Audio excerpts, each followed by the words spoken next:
A esposa do meu amante veio atrás de mim e eu achei que ela iria me dar uma surra, só que foi algo bem pior, porém eu gostei. Eu arrumei um emprego em uma empresa e de cara eu me apaixonei pelo meu gerente. Só que ele era super sério e ainda por cima eu descobri que o danado era casado. E aí o tempo foi passando e eu percebi que ele começou a me olhar de um jeito diferente, até que a gente começou a conversar e eu virei amante dele. Só que eu sou muito trouxa e acabei me apegando muito rápido e me apaixonando pelo cara. Ele sempre foi sincero comigo, ele falava, cara, você é só minha amante, vai conhecer outras pessoas, você é jovem, vai viver. Só que eu, no auge da minha paixão, era fiel a ele, ao meu amante, e eu não queria saber de ficar com mais ninguém. Gente, quando esse homem viajava com a esposa dele, eu sofria demais, sofria por não poder apresentar ele pra minha família, era muito sofrimento. Até que num dia de domingo, tava eu deitada no meu quarto, e minha mãe chega e fala, filha, tem uma mulher lá fora, ela disse que é sua colega de trabalho. Gente, quando eu saí lá fora, quem era? Isso mesmo, a mulher do meu amante. Gente, eu gelei, eu pensei que eu ia ter um treco, eu pensei, agora ela acaba com a minha vida. Só que, gente, ela foi super educada na frente da minha mãe, ela fingiu que a gente realmente se conhecia e me chamou pro quarto porque ela precisava falar comigo.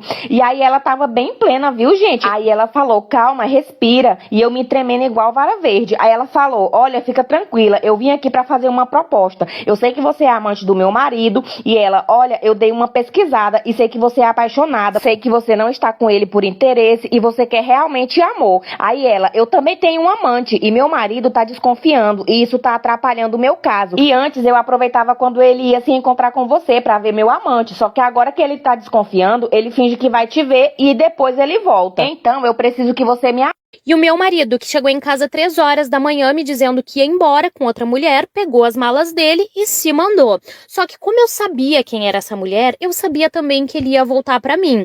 Aí eu peguei o contato dela, que eu já tinha salvo no meu telefone, e liguei pra ela pra conversar. Porque assim, gente, essa mulher é da minha cidade e ela trabalhava na mesma empresa que o meu marido trabalhava, só que ela não precisava trabalhar. Ela é casada com um velho que tem dinheiro e ela trabalha única e exclusivamente pra poder pegar o macho que ela quiser e se ver livre do velho. Então eu sabia que era um delírio da cabeça dele, que ele ia assumir ela, que ela ia querer ele sem R$ 1 no bolso, né? Aí nessa madrugada que eu liguei pra ela, eu falei, olha, meu marido tá ficando contigo, eu sei, só que ele tá iludido, ele foi embora de casa, disse que vai te assumir, ele vai alugar uma casa pra morar contigo. Essa mulher ficou desesperada que caísse esse assunto nos ouvidos do velho dela, né? Aí ela falou, não, amanhã mesmo eu vou resolver essa situação. E eu, né, fui lá assistir de camarote. No outro dia ela foi lá pra pedir demissão da empresa e o meu marido passou a maior humilhação da vida dele. Todo mundo da empresa já sabia que eles estavam juntos já fazia uns 3 ou 4 meses. Ela foi lá, entrou, assinou os papéis dela e quando ela saiu, ela olhou bem pra cara dele e falou assim, olha, tu nunca mais toca no meu nome. Tu acha que eu ia largar o meu marido por causa de um macho que não tem R$ 1, não tem nenhuma bicicleta pra me carregar na garupa? Gente, todo mundo começou a rir porque ela tava muito brava, só que a forma que ela falou foi muito engraçada.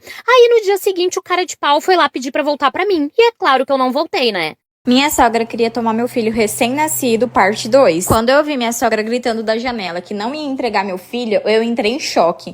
Meu esposo pediu pra eu me acalmar, que ele ia chamar a polícia. E quando a polícia chegou lá, ela saiu pra fora pra conversar com o policial. Ela começou a falar coisas tão absurdas, mas tão absurdas, falando que eu era uma doente, que eu não tinha capacidade de cuidar do meu filho, né, que não sabia como Deus tinha me dado um filho, porque eu não tinha capacidade, mas ela tinha, e ela ia cuidar do menino, e que a gente tinha dado a guarda do menino pra ela. E eu falei, nada disso, a gente não deu guarda nenhuma pra você. Você se ofereceu pra cuidar do meu filho no momento meu de fragilidade, agora você tá fazendo uma palhaçada dessa comigo. Aí meu esposo já entrou no meio e falou, mãe, eu não tô acreditando que a senhora tá fazendo uma coisa dessa com a gente. Quem que a senhora pensa que é pra fazer um negócio desse? A gente não passou guarda nenhuma pra você tá ficando louca. O policial já falou pra ela, se ela tivesse a guarda, então que ele queria ver o papel. Ela falou que não tinha papel nenhum. Ele falou, então senhora, a gente vai pegar o filho dela e vai devolver pra ela. Isso é ilegal, a senhora não pode fazer um negócio desse. Graças a Deus e a ajuda do policial, eu consegui pegar o meu filho de volta. E ela falou pra todo mundo lá ouvir que ela ia me processar, que ela ia entrar com pedido de guarda, porque eu não tenho capacidade de cuidar do meu filho. Já fui atrás de um advogado pra poder saber se tem essa possibilidade dela conseguir pegar o meu filho. Ele falou pra mim ficar tranquila que não tem essa possibilidade, né, porque o médico já me deu alta, tá tudo normal, mas eu tô com medo, gente, eu não sei o que fazer. A ganância deles era exatamente o que eu precisava.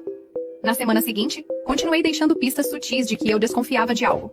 Eu via o pânico crescendo neles, mas a vontade de pegar todo o dinheiro os fazia esperar. Isabel aparecia com mais frequência, fingindo me ajudar com os preparativos pro bebê. Eu a ouvia falando ao telefone no banheiro com o Alejandro, planejando o que fariam com o dinheiro quando fugissem.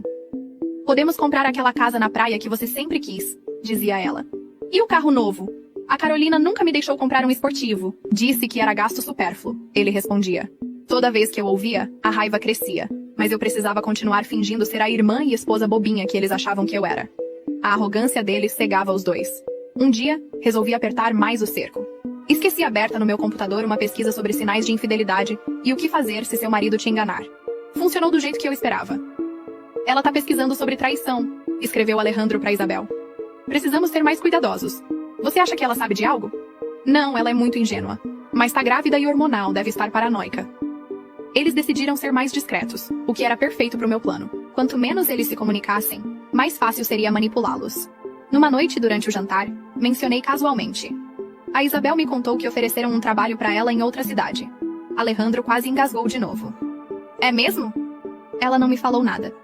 Pois é uma grande oportunidade, mas ela disse que não pode aceitar porque tem compromissos aqui. E olhei direto para ele. O que você acha? Não sei, é decisão dela. Claro que é, mas fico preocupada que ela esteja recusando boas chances só para ficar perto da família. Afinal, quando o bebê nascer, ela não vai poder nos ver tanto como agora. Vi o pânico nos olhos dele. Naquele momento, ele devia estar pensando em como isso afetaria o plano de fuga. Naquela noite, enquanto eu fingia dormir, ouvi Alejandro cochichando com Isabel no banheiro. Os dois estavam assustados, mas ainda seguiam adiante. A ganância falava mais alto. Perfeito. Eu também tinha meus planos, e a cobiça deles era a parte fundamental. A cada dia que passava, eles cavavam a própria cova sem perceber. O momento para a próxima fase do meu plano estava chegando. Logo, muito em breve, eles iam aprender que me subestimar foi o pior erro da vida deles. Tudo mudou uma semana antes da data prevista para o parto. Acordei com contrações fortes. Alejandro estava numa reunião de trabalho, que na verdade era um encontro com Isabel para acertar os últimos detalhes da fuga. Liguei primeiro para Isabel. O bebê tá nascendo, falei entre gemidos de dor. Não consigo achar o Alejandro. Eu vou procurar ele, respondeu nervosa. Tô indo pro hospital. Minutos depois, o Alejandro me ligou, fingindo que estava no escritório. Ouvi eles discutindo baixinho enquanto me levavam para a sala de parto. O plano deles estava em perigo. O bebê chegava antes do previsto, antes de terminarem de transferir todo o dinheiro. Preciso que você fique com ela, sussurrou Alejandro para Isabel no corredor, achando que eu não ouvia. Vou ao banco resolver o que falta agora. É a nossa última chance. Depois que nascer, vai ser impossível mexer nas contas sem que ela perceba. Isabel entrou no meu quarto enquanto Alejandro saía correndo. Ela me viu conectada aos monitores, suando de dor. Carolina, o Alejandro foi buscar uns documentos importantes pro hospital. Ele volta já. Obrigada por estar aqui, maninha, respondi, apertando a mão dela durante outra contração. Não sei o que faria sem você. Vi a culpa no rosto dela, mas também a determinação. Ela não ia desistir do plano. O dinheiro era grande demais para ela sentir remorso. As horas seguintes foram intensas. Entre as contrações, eu acompanhava discretamente meu celular. Tinha instalado um aplicativo que me permitia rastrear as movimentações bancárias do Alejandro. Vi ele tentando transferir grandes quantias, mas algo não funcionava. O que tá acontecendo? Isabel escreveu. Por que tá demorando tanto? O sistema do banco tá bloqueado, tem algo errado nas contas. Conserta isso. O bebê vai nascer a qualquer momento. Claro que o sistema estava bloqueado. Eu mesma fiz isso semanas antes, alterando documentos e configurações. Cada tentativa fracassada de Alejandro de transferir o dinheiro ficava registrada, criando um rastro perfeito das intenções dele. Isabel continuava do meu lado, fingindo ser a irmã preocupada, enquanto trocava mensagens frenéticas com Alejandro. A enfermeira entrou para checar meu progresso. Tá quase na hora, anunciou.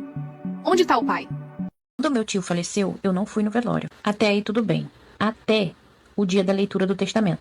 Faz tempo que a minha família não me engole direito, sabe? Eu sempre fui a diferentona, a que faz tudo do seu jeito. Mas quando meu tio morreu, o clima ficou ainda pior. Esse meu tio é quem apaziguava mais ou menos as coisas pro meu lado. Ele sempre falava com a minha família que ele me entendia e que era pra eles pegarem leve comigo, que eu era só uma menina. Ele realmente parecia gostar de mim, e eu gostava dele. Ele era o único que conversava comigo, me dava conselhos, mas eu nunca podia imaginar que ele ia fazer tudo que ele fez. Eu não fui no velório. Mas eu não fui porque eu não sou muito boa com essas coisas. Eu fico mal impressionada, fico uma impressão muito ruim, então eu prefiro não visitar esses lugares. Até aí tudo normal. 2 semanas depois do falecimento dele, eu recebi uma ligação. Um escritório de advocacia. Achei até que era engano, mas falou meu nome completo direitinho. Falou que ia ser lido o testamento do meu tio e que eu tinha que estar presente. Como meu tio gostava muito de mim, não que eu estava esperando que ele deixasse algo pra mim. Mas eu imaginei que talvez ele deixasse lá uma bicicleta velha, alguma coisa que ele gostasse muito. Eu imaginei que talvez ele deixaria pra mim a coleção dele de violão, alguma coisa do tipo. Meu tio tinha uma condição de vida muito boa. Ele tinha uma chácara, 2 carros na chácara. Na chácara dele tinha cabeça de gado. Era mais um sítio. A gente chamava de chácara porque era mais bonito. mas era mais um sítio. No dia da leitura do testamento, a família inteira estava lá. Meu tio não tinha filhos, nem mulher. Tinha gente que nem com meu tio falava há anos e estava lá no dia da leitura do testamento. Quando ele começou a leitura, a minha mãe na hora começou a chorar. Disse que sentia muita falta do irmão dela e começou a dar um show e dizer o que aquele monte de sanguessuga estava fazendo ali. Você estava esperando que meu tio ia deixar alguma coisa pra eles, mas que era pra todo mundo ficar sabendo que meu tio não ia deixar nada. E que se alguém tinha direito, esse alguém era ela, já que ela cuidou do meu tio enquanto ele estava doente. Daí vocês podem imaginar, começou uma briga na hora da leitura do testamento. Um falando que tem mais direito do que o outro falando que tem mais, já que meu tio não tinha mulher e nem filhos, todo mundo querendo saber pra quem ele tinha deixado o dinheiro dele. Até que eu não sei como, mas essa briga chegou até a mim. E uma coisa que elas estavam brigando lá entre elas, virou uma briga com todo mundo, um acusando o outro. Até que uma das minhas primas se levantou e disse que não sabia o que eu tava fazendo ali, já que nem no velório dele eu fui. Até que o advogado disse que meu tio tinha deixado tudo pra uma única pessoa. E se vocês acham que meu tio deixou tudo pra mim, eu sinto muito em dizer pra vocês, mas é muito pior do que tudo isso. Depois do meu marido ter defendido a ex dele e falado na minha cara que ela é bem melhor do que eu respeitei a decisão dele e falei pra ele ir morar lá com a mãe dele, né? Passado mais ou menos um mês, fiquei sabendo que o churrasco foi um sucesso. Pensei comigo, tá feliz, tá tudo certo, né? Afinal, eu tô vivendo bem melhor sem ele. Como eu falei, ele não ajudava a sustentar a casa, então, né? Mas enfim, fiquei sabendo que depois de mais ou menos uma semana que eles voltaram, a ex dele veio com a bucha falando que ela estava grávida. E não, o filho não é dele. Esse filho que ela está esperando é nada mais do que filho do próprio irmão dele. E ninguém sabia, exceto a querida minha ex-sogra. Então, na verdade, o meu cunhado virou pai, ele ficou com maior raiva, disse um monte pra ela, xingou ela de todo o nome que vocês imaginar e não sabia onde estava com a cabeça de ter saído daqui da minha casa. E vocês não sabem, ele chegou aqui em casa de madrugada com a bela mala dele. Pai, eu tô precisando de 5 mil pra comprar meu PlayStation 5. E Bernardo, eu também tô precisando, meu filho, de dinheiro pra resolver minhas coisas, pagar as contas também. Se fosse assim era bom demais, uma pessoa dirigindo, Bernardo, aqui ocupado. Tá certo, pai, então quer dizer que o senhor não tem não, né? Bernardo, quer dizer isso mesmo? Oxi, tu é doido, é 5 mil reais, eu vou arrumar, Bernardo.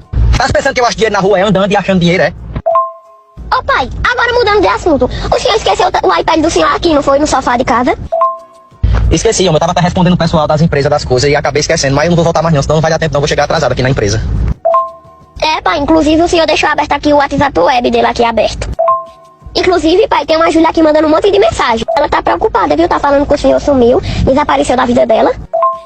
Ô Bernardo, desliga esse WhatsApp aí, meu amor, pode... Oi, desligue, apaga aí no botãozinho de cima, pode apertar e segura aí pra apagar, pra desligar, e você desliga e puxa o dedo pra desligar. Tá bom, pai, mas deixa eu resolver logo isso, ela tá muito preocupada, viu? Minha mãe tá chegando aqui no portão já. Eu vou pedir logo pra minha mãe resolver, ela tá preocupada demais, pai, com o senhor. Desligue logo, Bernardo, esse tem um botão aí em cima, aperta a câmera, aperte e desligue, meu amor, desligue. Eu tô fazendo a sua transferência, seus 5 mil, Bernardo, eu vou fazer seus 5 mil. E amanhã eu ainda vou fazer mais, Bernardo, vou fazer mais amanhã.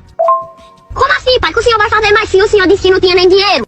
No meu primeiro casamento, meu marido velho podre vivia me mandando-se embora, né? E aí, uma dessas vezes que ele mandou embora, eu chamei o caminhão do frete e fui-me embora, né? Só que aí, no meio do caminho, me bateu um ataque de choro, né? E o homem parou o caminhão, tentou me acalmar e perguntou porque eu tava chorando. E aí, eu falei que eu tava voltando pra casa da minha mãe com o filho pendurado. Meu marido tinha tomado a feira, tinha tomado o botijão de gás e o fogão, né? E aí, esse homem me freou uma proposta. Ele disse a mim que se eu desse uma saidinha com ele, né? Uma bilungadinha, ele ia comprar um bujão novo pra mim e ia fazer a feira de tudo pro meu menino, né? Eu não pensei 2 vezes e aceitei, porque eu tava indo pra casa da minha mãe, tem R$1 no bolso, minha mãe também já não tinha condição e gostava muito de me humilhar. E aí eu fui embora, bilunguei com esse cara e depois de uma semana ele ficou me procurando, ele gostou da minha bilungadinha. Só que aí eu perguntei a ele, mas o senhor é casado? Isso era pra me ter perguntado na primeira hora, né? Mas eu não perguntei, só perguntei depois. E aí ele disse que era casado, mas a mulher dele era evangélica e não fazia os beabá como ele queria, né? E aí ele me fria a proposta pra alugar uma casa pra mim, me botar dentro, ficar bilungando comigo com a esposa dele, né? E aí eu não aceitei. Quando pensou que não, passou-se uns tempos, eu voltei de novo pro meu marido, né? E aí foi a mesma humilhação de novo. Dessa vez agora eu fui embora pra casa com o olho roxo, que ele me deu uma surra que não tinha tamanho. Chamei o mesmo camarada de novo pra carregar minha mudança. E aí vocês não acreditam o que aconteceu. Agora